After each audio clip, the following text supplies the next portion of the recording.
अस्सलाम वालेकुम। आप देख रहे हैं के न्यूज एचडी में हूं हारिस अली शाह गिलानी। चलते हैं आज की अहम खबरों की तरफ। रुक करेंगे रेनाला खुर्द का, जहां से रिपोर्ट कर रहे हैं हमारे नुमाइंदे मुबशर यूनस।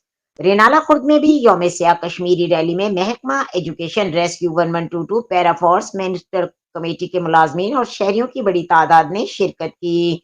शुरा ने हाथों में पेनाफ्लेक्सिस और बैनर्स उठा रखे थे, जिन पर कश्मीरियों के हक में और भारतीय मजालम के खिलाफ नारे दर्ज थे। रैली के दौरान कश्मीर बनेगा पाकिस्तान और भारत मुर्दाबाद के फलक शगाफ नारे लगाए गए।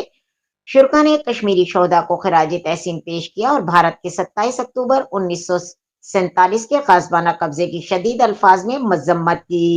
रैली का अख्ताम कलमा चौक पर हुआ, जहां मुकर्रीन ने खिताब करते हुए कहा कि आलमी बिरादरी कश्मीरियों पर ढाए जाने वाले मजालिम का नोटिस ले और भारत को इंसानी हुकूक की पामाली से रोके। पाकिस्तानी अवाम कश्मीरी भाइयों के शाना बशाना खड़ी है और इनके हक के खुद इरादियत जद्दोजहद में हर सतह पर उनका साथ देते रहेंगे।